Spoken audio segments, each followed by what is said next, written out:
I really just started to observe people, understood the flaws in their businesses, why they weren't hitting where they should be hitting. And then observing like bigger names, because I would get in the rooms and have that like that fearful moment of like, okay, this person's way bigger than me. But then I stayed around a while and I started really observing like everybody's just a human. Hey,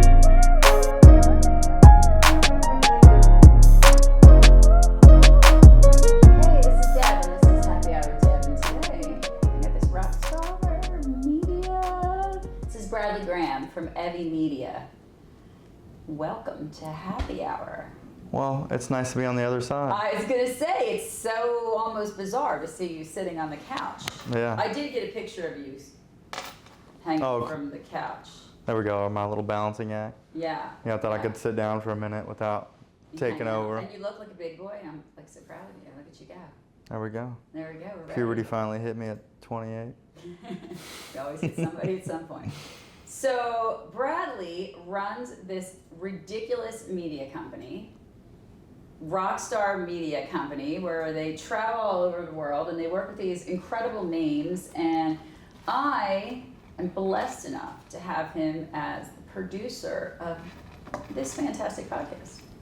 That's right. We love it. It's been a long way since the lodge, Coach Burt. That's where we met. Yes, we did. What's it been almost? That's when the whole family was merged together. It's been almost, what, a year now? About 10 months, 11 months, yeah, something like that? Almost a year. Yeah, I think next It's a month. long relationship for me. Yeah, right. But I didn't marry. No, I'm joking. I'm just joking. That's right. I'm just joking. You got the best relationships. I do. I am the luckiest woman in the world. I've got the coolest men in the universe around me. So content creating, huge spot now. Biggest probably it's ever been. This industry's only getting bigger. Yeah. I mean, the social media world has taken over.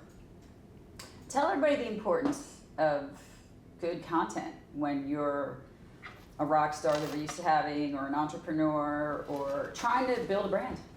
Well, I think most people do it backwards, or they just don't start at all. I say if you're a company, most companies do it backwards. I think most companies start from an ads perspective and don't break down their consumer at all. I think they all just kind of, make subjective opinions against what they want, and they don't have any data to really back it up. So we just kind of take a reverse approach. So we work from the consumer backwards. So we just mainly build an organic approach around what we do, and it's mainly around video marketing. I mean, it's around video production. I mean, the people that are elected in the presidency it's mainly built through social now. Nobody's getting their news through mainstream news networks as they once were. I mean, unless demographics, it changes, but as far as like the heavy decision makers are starting to lean more towards the younger age. So I'm just saying, like, the power of social media and the power of video production. I think most people take a reverse approach to it. They don't play the game they should, and it's crazy. So I don't know. So we just take a reverse approach. We just reverse engineer a lot of consumers backwards against a lot of the FAQs that a lot of companies have, or a lot of personal brands have against their product or their service. I mean, that's a prime place to start, to at least start talking to your consumer, because that's the way you need to think about social. It's not just here to say, hey, I'm open on the holidays, happy Valentine's Day, happy Mother's Day. It's like you need to be talking to your people every day, twice a day. I think it's so true. That's how we get our news. Yeah, I mean, it's doing stuff you do every day anyway. It's like, just talk about it though, in a way that doesn't make it boring as shit. I mean, like, which can be hard when you're sitting in the frame, but at the same time, like, you need to be communicating in any way you can, rather that's just you and your client one-on-one situations and you're just talking and just clipping that up to put it out. Like, it's just, you need to be able to talk to people in a way that sells without selling, and that goes through storytelling. Right. So it is so true, because when you and I met and we decided we were going to do a podcast together, you took a lot of time to get to know my personality, how we wanted the show to go, the kind of vibe we wanted people to get from the show, and you actually come up with the name of the show. That's right. Yeah, and it's simple, and it's just taking like little actions. I mean, it already matched your personality perfect. So when you were talking about on the phone, it was just easy, and it's just, and people just need to take action on things. Like, people sit and talk and there's this Alex Ramosi saying that he says a lot, and I think he got it from somebody else too, but it's like a lot of people mental masturbate. Like they just, True. they mental masturbate around the success they want, the things they want, Mm-hmm. the car they want, like the Right. girl, the You gotta guy. be a student It's ridiculous. jumper. Yeah, but most people don't want to get in the dirt and actually understand the internal work it takes to actually do some things. And on top of that, doing the internal work to actually observe your business in a way that you can maneuver and actually move the needle properly. Yeah. You know, I've come to find like we work with so many people in so many different industries, but every single one of them have the same problem. And it's typically, it falls into, so like what we do exposes a lot of flaws in business. So if you build an attention model around your business, you start to understand, it's like, okay, so we got leads coming through, and these are starting to push to the website or the landing page, wherever we have built right now.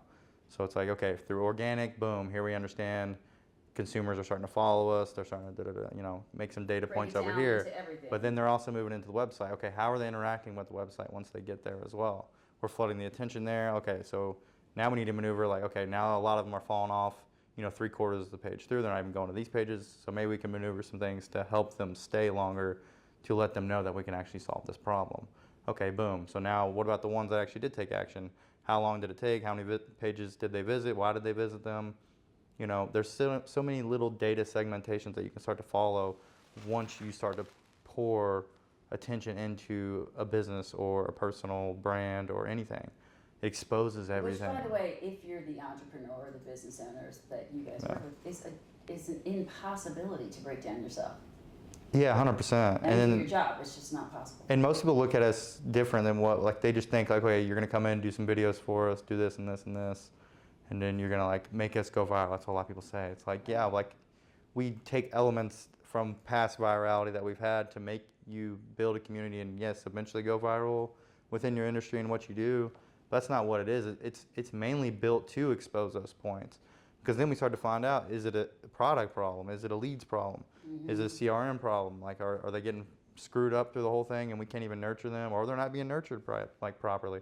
Or our salespeople suck and they can't close anybody? It's like, this is just crazy ways you can expose it without having to spend a ton of money on ads.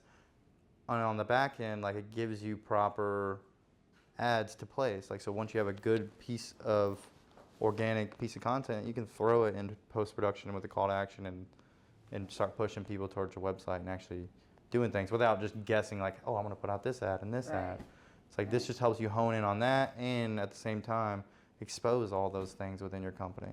So it's really broken down as opposed to thinking you're just going to get on social media and people post just to post. They do this check the box mentality. Told me that. You're like, we don't post just to post. No, You're like, people will scroll. Yeah, and there's madness behind the science and the math and the data points that makes us do some things. Like, and we have some clients that will get onto us because they'll see certain content around the same content, but they're just looking at it through their subjective lens. They're not thinking like the consumer doesn't give a shit and they actually aren't looking at your profile the way you look at your profile. Right. It's like most of these reels and everything that roll out are really just fishing to get new people into your community. Yeah, it's really hard when you're in that box as an owner though. Yeah. Or trying to grow something, you know, because what is the number one mistake that people like me when they start, before I started working with you, what is the number one mistake they make? By not only doing 50% of what we do. We've blown a lot of people. I mean, we have over 80 million organic views in the past like 12 months, just organic views with $0 and 0 cents. That's great, but some of those clients chose not to put money behind them afterwards. Once they start to die off, like we had some that were like in the tens of millions and they chose not to put money behind them afterwards to really draw, like the only reason for us to place organic is to tighten up for our ad spend. So I think the number one mistake is the people that finally end up doing organic properly don't use it to their ads advantage properly as well. So yeah, I think that, but I think the number one mistake is people don't do any organic at all. They don't do it properly. They don't talk to anybody. They don't communicate. They just go out. slap so when you hear random like posts. people on the show, as we're shooting. Yeah. Say, big names. I mean, we've had some big names in here. Could say I'm doing my own social media. Mm-hmm. Does that seem like so impossible to? No, I think you should. I think you should respond to your people and give your people love in that sense. But as far as you having to be the one that posts the content every day, I don't think it has to be you. I think you should be focused on what you're doing and how you're maneuvering. You shouldn't be focused on, you know, keeping TikTok open and clipping and unclipping on all your day and what you're doing just to keep your fans or people in the loop. Yes, it's good if you don't have anybody. You should at least be doing something, so at least do it. But I think eventually start to work towards that area, like where you can at least get, you know, you can just take a bunch of random videos and throw them to editors and then have a bunch of different segmentations of content. Yeah, and then just have fun with your consumers, go live with them. Like, you don't have to do all this crazy fancy editing. Like, you can honestly just go be raw with your people and communicate with them, and the right ones are going to be there, and the wrong ones are going to not be there. Like, and that's what you want. Those people aren't going to follow you. They're not going to purchase from you. I think the hardest thing to learn is that you're not for everybody and not everybody's for you. Yeah. I think that's like the hardest pill to swallow. Yeah. You know, when you take pride in your work and you love it so much, is trying to figure out why somebody else isn't as passionate about it as you are. And that's hard. So when did you start this? And how did this become, because you were going to fly planes, my friend. That's right. I was. I got out of school and I was like, you know, I was just thinking of cool stuff to do. Right. So I was like, you know, flying planes sounds cool. Right. It does sound cool. So I was like, all right. So I went to school for that, and then, but I did not come from like a family of means, and I found out real quick how expensive flight school is. Yes. The whole flying genre is. It's crazy. You gotta have a lot of money to play in that world. Yeah, I wasn't even like living on campus or nothing. Like, I had to Right. still pay for my apartment, all this stuff. It was still like 10 grand for like just the first semester. I'm sure. So it was like, and then 10 grand at like 17, 18. It's like, It's a lot of money. yeah, no one had. I was working at Texas Roadhouse. Like, I don't have 10 grand. I got $10. Right. And then, you know, some alcohol. That's about it. And that's enough. Not then, at 21 anyway, I had Right. alcohol. But yeah, I mean, I started that and I realized, okay, a lot of these people are kind of just glorified, you know, bus drivers, respectfully. Yeah, that's what I felt like anyway. So I was like, there's something else I could do. And I started a cleaning company, and then I was like, all right, I love this, did it for a year, and I was like, all right, I like the business side of things, Right. but I was like, I don't like not liking what I'm doing in the business side of things. It's important. 100%. You love what you're doing. Yeah, 100%. Because you just don't give a shit after a little You'll bit. never thrive. No. Yeah, and then it shows to people that, you know, Yeah, it 100%. shows if it's not meaningful to you. Yeah, that's right. And I mean, from there, I just branched out and I started doing like some projects for Hulu, and I just kind of thought once I was doing that, it was like once every 6 months though, and it was like nothing crazy. I wasn't like doing anything serious in the roles. It was just like, I mean, it was bigger sets, but I was just an observer, help out with like random jobs here and there. I was like, how can we bring this in the business world? I work for agencies, and then for a little bit, I just started to realize like a lot of these agencies out here don't actually build a performance model around their clients. Like, they get clients, they give them the best manager in the business, their business anyway. And then after about a month, it kind of get passed down, and then they start to go into the check the box mode because they got a retainer now. Right. And then now it's like, oh, and they're locked in for a year. So it's like, all right, well, let's just get their post out. We hit this, this, and this. Here's their deliverables. Like, but we're not focused on the performance moving the needle. Like, are we generating leads? Are we exposing areas in the business that can be improved? I think that's the biggest fear of hiring, you know, a marketing team, is that, you know, I'm locked into a year, and what if it doesn't work? That's right. That's why I just took the reverse from that. After I did that, I was like, fuck that. We'll go to 30, like, if you pay your invoice, you're locked in for 30 days. Right. That's it. Like, we work everything from performance model. If you love us and we're moving the needle for you, keep going into business with us. If not, like, we don't want to work with you anyway. Like, we only want to work with people that want to work with us. So, I mean, it's taken a longer approach, and it took us a while to find our ideal clients, but in the past year, it's been, I mean, it's blown up. Yeah. I know it has been. The process has been Yeah. amazing for just to sit back and watch for you guys. Tell everybody the importance of getting in bigger rooms and networking. I mean, you're now a professional networker. And it took me, I was talking about this earlier with somebody, and I think people, if you're gonna go network and do things, and I think, yes, communicate. Was blessed in a situation where I could be a fly on the wall because I was videoing in all these bigger conferences. I would go in rooms with like, Brad Lee, Coach Burr, Andy Elliott, Tim Grover, all these people, and I could just be on a fly on the wall, not talk to anybody, and all these people are mic'd up, and all their feeds going directly to my ears the whole time. So like, I could just sit there and observe and absorb all the knowledge around me, the people, the way they interacted. And then, honestly, I was just a fly on the wall at events for probably a year before I even did really anything proper. I really just started to observe people, understood the flaws in their businesses, understood their personalities against what they're doing in the daily operations, and why their cause and effect was the way it was, and why they weren't hitting where they should be hitting. Then observing like bigger names, because I would get in the rooms and have that like that fearful moment of like, okay, this person's way bigger than me. But then I stayed around a while, and I started really observing everybody's just a human. These people are just all humans. Yes, And, we are all wired the same way. A lot of them have flaws. A lot of them are great within what they do.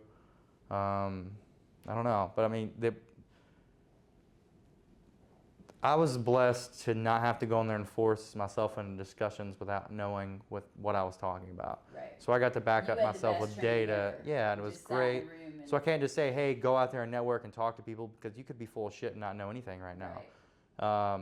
It might take you a little bit, and that's okay. So maybe go there and just talk to people and let them know you're new, and just be vulnerable, and people will actually help you. So I think if you are going to network, like, let people know you're new. Don't just act like you know something already. Right. And if you I don't think know that anything, is it's the okay to be biggest quiet mistake too. that Yeah. people make is they go in. Yeah. Well, thinking that you have to fit in the room where we learn. How do we learn? We learn by trying or listening or experimenting or. Yeah.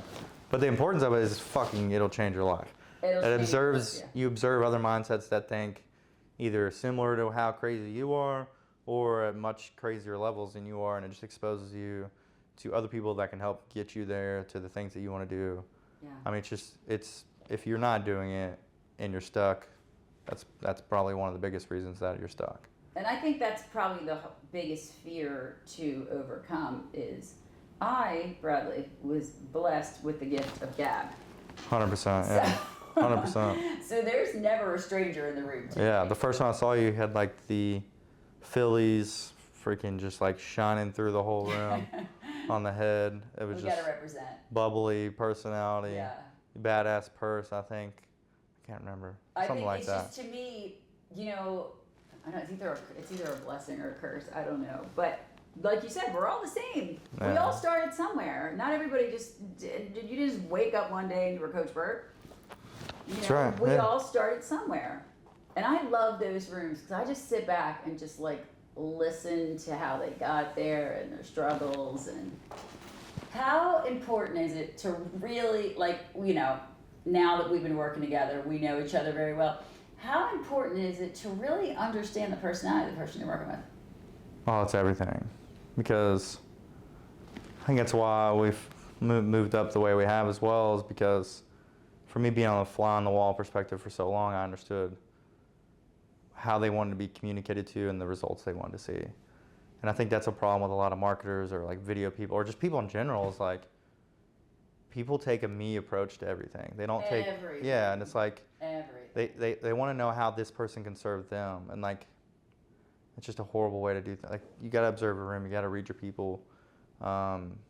It's everything. Yeah. I mean, because there's so many different personalities. Like, I know your love language is like, sometimes you just want to get on the phone and just bullshit for like 30 minutes on top of a business discussion on top of it. And other people's love language is like, they're just ripping shit to shreds because like they just had a bad day and their revenue is this and that. Like, I've had those situations before, and I know how to like diffuse that situation as well. Like, I mean, luckily we've aligned ourselves with much better people, and like most of the people are really, really great with our client roster, but it's like knowing how they can be articulated to still understand how you can move the needle, without damaging the relationship. Right. It's everything. Like, it's a superpower, and I don't even know how you can get good at it, but it just like observe people's nuances. It is a superpower, Observe though. their You're right, eyes. because it is hard to, Yeah. and you're right, that is my love language, though. I want to Yeah. hear about the kids, I want to know what's going on. That's right. I want to talk a little football with you Yeah, before we, dig into the business. that's right. Tell me the importance of building, a team that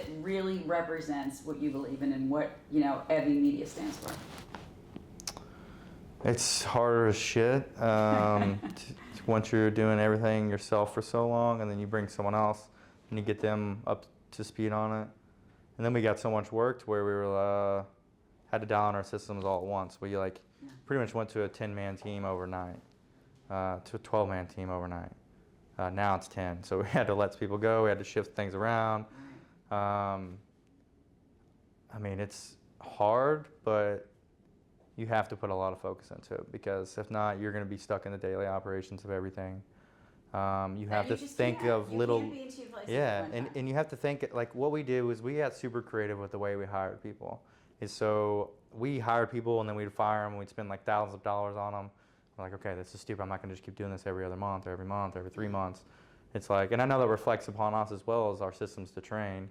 So like we were tightening those at the same time. But it's like we got creative and we started to create competitions. And we're like, okay, within what we do is not, most creative people within what we do are like, there's so many talented people all over the planet that just want to do, like, edit some videos and then send them off and just chill at their house and, hang out with their wife or just, smoke a joint. I don't know, whatever. Yeah, anything, right. So it's like, what we did was we segmented all of our positions into micro positions. And then we started competitions, micro competitions for this micro slot. So we have editors from across the U.S. that, we'd have 200 people apply. Out of those 200 people, we'd all send them out the same message for the test. Everybody gets a chance. Right. And we don't interview. We don't waste anybody's time now. Right. Out of that 200 people that apply, they get sent the test. About 50 of them would say they're going to do the test and they're ready to rock. About 30 of them end up submitting something. 5 of them are kind of good. 2 of them are good. Right. So it was like, all right, now we just eliminated all this time. Right. And we didn't spend any money on Indeed. Like, we put a job on an Indeed and we'll get 200 people applying. I'm sure. Like, it's incredible. Like, it's great. Like, we're not like a warehouse. So it's like, in the creative world, everybody wants to be here. So it's like, if you can, work up to the standard that we have on our test, then we're going to give you a chance to learn more and go deeper. You have incredibly high standards for your brand. Yeah, 100%. Well, our clients are high standard, man. Like, our clients are so good. And they're killers within everything they do. All of you all, like, you guys do so well. So I don't want to like misrepresent anything. And it's like, I hyper obsessed and I used to do everything.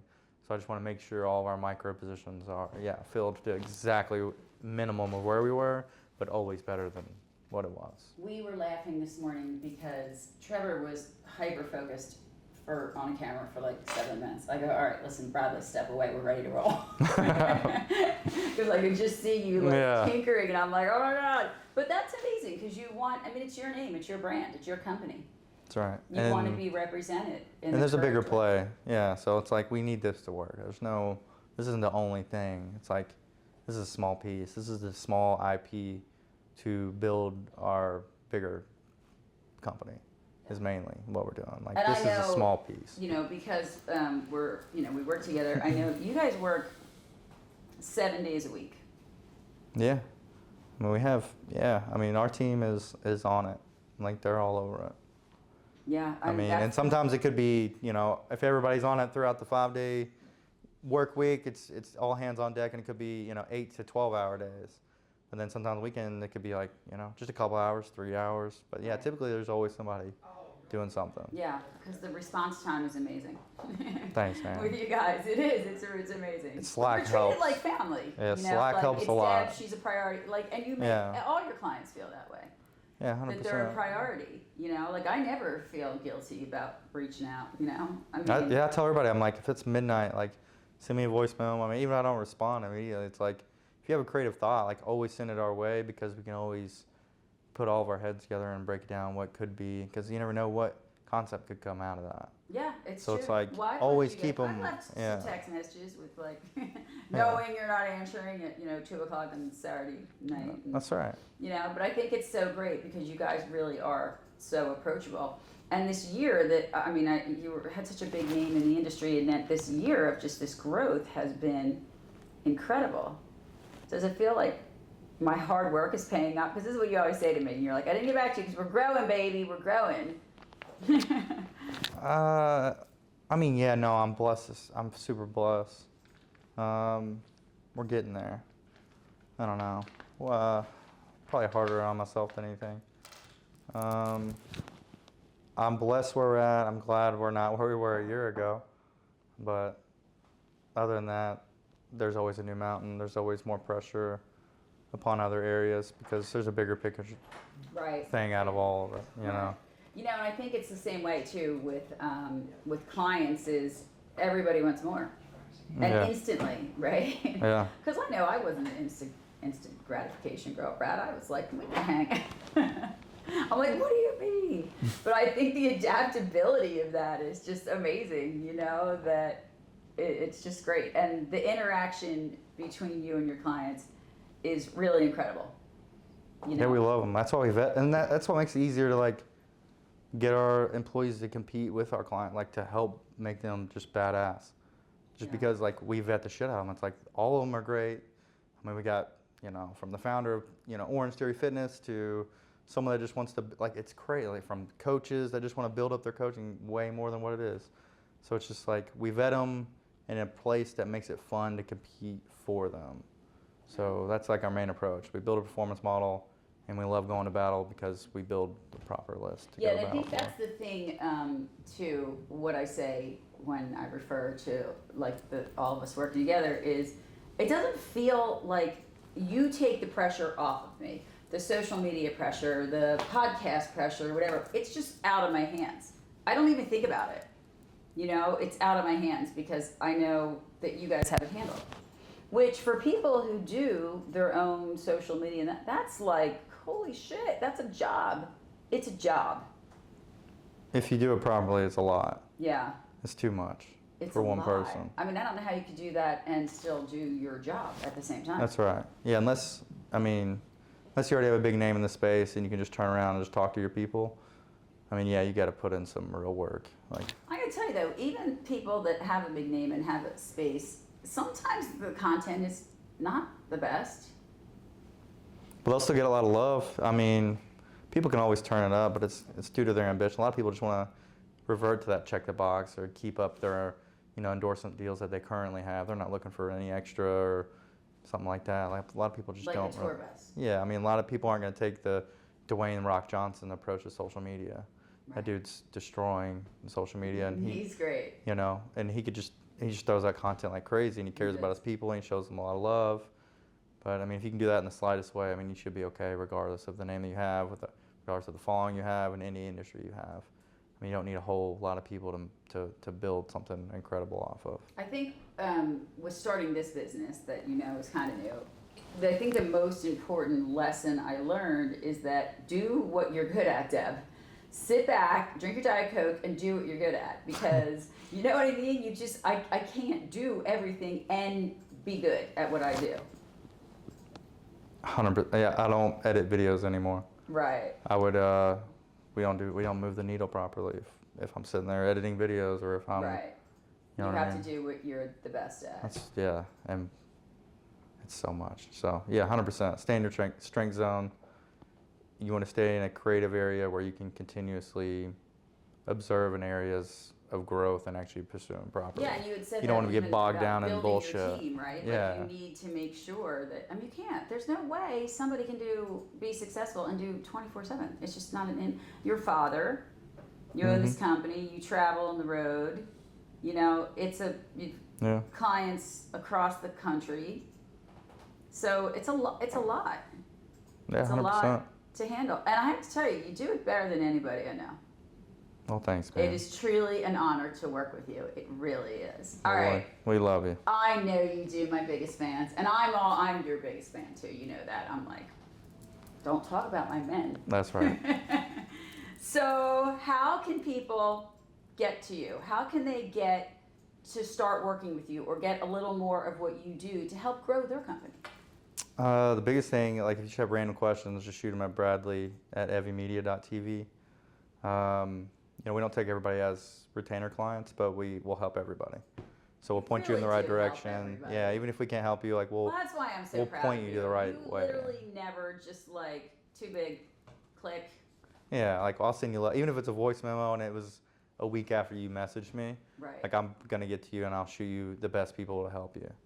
It shows through your personality and your crew's personality totally shows through. You feel loved, you feel appreciated, and you feel like your company is the most important company. That's right. It's an experience. Like we say we build rock stars, but like we want them to feel like that too. Right. You know what I mean? Like there's things like we want the performance, of course, but we want you to feel an experience within, just daily production or, just meetings of what our next ad strategy is going to be. Right. How our lead, like work. just you work very yeah. closely with me on the next Yeah. webinar, and and that's a lot. When you're putting your money, you're putting your trust in somebody to be the face of your company. Yeah, 100%. So, what's this company going to look like in 5 years? But before you say anything, I want you to keep in mind there's a tour bus coming. Let's go. We'll slap some sponsorship on it. There is a tour bus. It's going to be Eagles Green. We already figured that out. So 5 years, mainly we'll be handling a lot of the coaching and personal brand space and business, corporate. We've been branching into some sports conversations. So we want to do some sports for people, do some representation for some other areas of entertainment too, like acting, not like anything crazy. But it'll be that, and then That would be cool. we're gonna build Sella too. Like So really quick then, if we can Yeah. do some acting. 100%.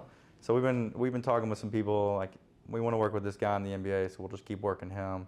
He trains other NBA players, so we're gonna keep pressing, see what we can do there. But then we're just gonna build the software product, build Sella, be able to help more people because I hate saying no to people. I want to build something that really helps. Right. So this will help, kids that are, on a YouTube channel. That helps you be more competitive. This helps you grow as a small business owner. If you're a high-level marketer, you're just more efficient because now all the little shit's just done for you. Yeah, and I think it's great too when we first met that you understand there's companies that are starting and you're adaptable with price for the, not all of us are, Yeah. The Rock. Yeah. I'd love to meet The Rock though. Can we get that? Can we get Rock That's on a right. podcast? You gotta keep turning up the numbers, baby. Yeah, that's it. That's right. Right. But I think that's amazing because I think when, as a business owner, you immediately your head goes to cost. Yeah, 100%. It's because you're juggling every. Yeah, and what we do is not like cheap for sure, but like I said, like we'll help everybody, at least point them in the right direction. We know people that do the things they need to be done, so we can always help people. Well, I absolutely thank you for being the producer of this fine show that's about to get a tour bus. That's right. Eagles Green with the happy hour with Deb logo on it. Let's go. No Casamigos. I'm just joking. You can have Casamigos. I love Casamigos. You can have Casamigos. Thank you for every single thing you do. I truly believe you are the best in the business, and it has been an honor to work with you. I appreciate you. We love you. Thank you. I love you guys too.